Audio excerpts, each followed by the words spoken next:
Dhawan now पिछले 10 सालों का डेटा अगर हम देखें, इस पर हाल ही में बहुत सी रिपोर्ट्स पब्लिश हुई है, यहाँ पे आप देख पाओगे। अगर पिछले 10 सालों का डेटा आप अगर देखो तो इंडियन स्टॉक मार्केट ने एक रिकॉर्ड तोड़ 10.9% का रिटर्न दिया है, जो दुनिया के किसी भी और मेजर कंट्री से ज्यादा है। चाहे आप यूएसए, चाइना, फ्रांस, जर्मनी, कोई भी देश देख लो, किसी कंट्री की स्टॉक मार्केट भी ना इतना रिटर्न देती नहीं है। मैं एक बार चाहता हूं जो ये नंबर्स हैं आप देखिए, फिर मैं आपको बताऊंगा कि वैसे ये सब देखने में अच्छा लगता है, मगर हमें इसका कुछ खास फायदा हो नहीं रहा ना। यहाँ पे आप देख पाओगे, ये चार्ट है कि किस स्टॉक मार्केट से पिछले 10 सालों में कितने रिटर्न आए हैं। अब यहाँ पे आप पूछोगे वेट, स्टॉक मार्केट से रिटर्न, क्या कोई पर्टिकुलर स्टॉक है जो बहुत ज्यादा भागा है? नहीं, हम यहां पर बात कर रहे हैं प्रीमियम इंडेक्स की। जिस तरीके से इंडिया में निफ्टी है, उसको अगर हम कंपेयर करें बाकी कंट्रीज के इंडाइसेस से, तो वहां पर उनका कितना रिटर्न आया है। तो यहां पे आप देख पाओगे, ये इंडिया आपको दिख जाएगा 10 सालों में एक बहुत ही इंप्रेसिव 10.9% का रिटर्न।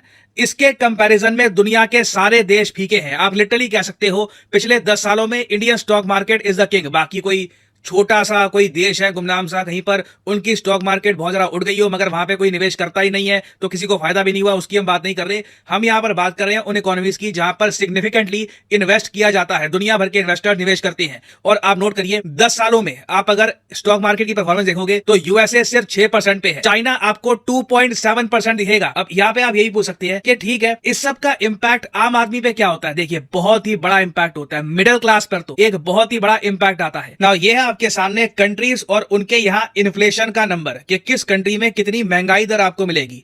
महंगाई दर बहुत ज्यादा मारती है मिडिल क्लास को। मान लो एक आदमी है, उसने 1 करोड़ रुपए इकट्ठे कर लिए। 1 करोड़ रुपए कम नहीं होते, बहुत ही बड़ा अमाउंट होता है, मगर महंगाई दर मान लो कि उसके देश में 10% है, तो लगातार ना हर साल उसके 1 करोड़ की वैल्यू कम होती रहेगी और 10 साल बाद पॉसिबिलिटी है कि वो 1 करोड़ रुपए को बैंक में रख के भी ना इतना पैसा ना कमा पाए कि आराम से अपनी ग्रोसरीज जो जरूरतें हैं वो पूरी कर सके। तो इसलिए काफी बार जो मध्यम वर्ग है, मिडिल क्लास है, वो इन्वेस्ट करके रखती है स्टॉक मार्केट में, प्राइमरली आप कह लो म्यूचुअल फंड में या फिर किसी स्टॉक्स में, ताकि वो इन्फ्लेशन को बीट कर पाए। आज के समय ना अगर कोई स्टॉक मार्केट आपको 11% के आसपास रिटर्न दे रही है, तो एक तो इन्फ्लेशन को आप बीट कर रहे हो, क्योंकि अगर मान लो इन्फ्लेशन इंडिया में ऑन एन एवरेज 5-6% के आसपास झूलती है, तो आपने महंगाई दर को बीट कर दिया और साथ ही साथ आपका ओवरऑल पैसा ग्रो भी कर रहा है।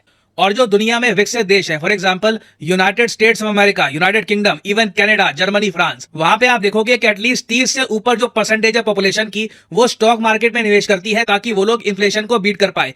चाइना में भी हम देख रहे हैं कि ये परसेंटेज लगातार उठ रही है। आज के समय चाइना की आबादी का 13% स्टॉक मार्केट में निवेश करता है। 13% कम नहीं होता, it is a huge number, specially जब हम बात करते हैं चाइना की। इंडिया का देखो, कई एस्टिमेट्स हैं इंडिया के। कुछ एस्टिमेट्स कहते हैं 2022 के डेटा के हिसाब से कि भारत में ना सिर्फ 3% लोग स्टॉक मार्केट में निवेश करते हैं, मतलब कि कहीं ना कहीं स्टॉक मार्केट में उनका एक्सपोजर है।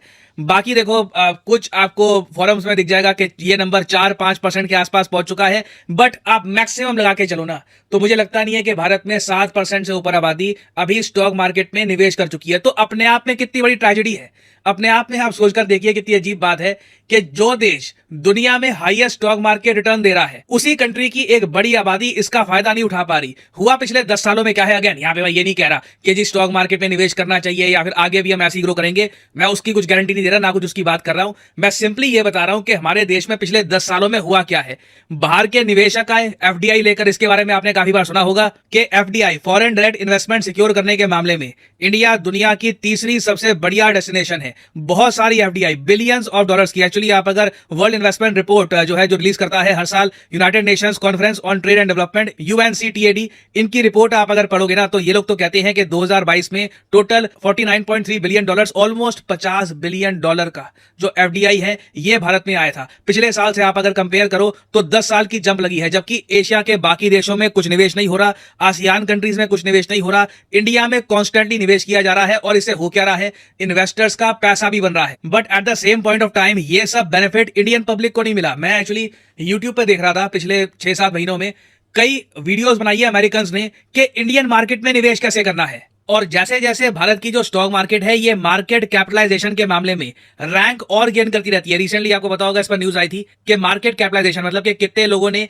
एक स्टॉक मार्केट में पैसा लगा रखा है, उस मामले में ना इंडिया रैंक 5 पे आ चुका है। हमारे ऊपर आज के समय हांगकांग, जापान, चाइना, यूएसए है। हांगकांग ने पिछले 10 सालों में बहुत ज्यादा खराब रिटर्न दिए हैं, नेगेटिव रिटर्न दिए हैं, -8% के।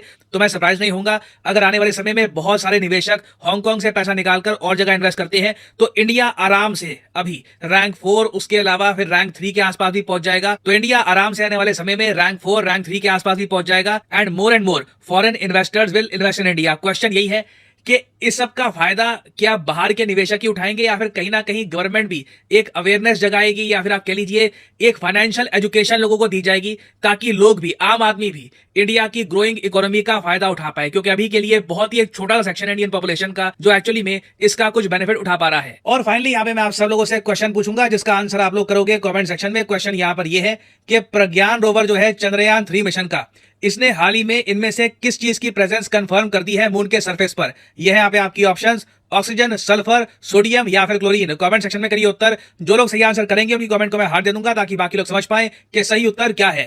और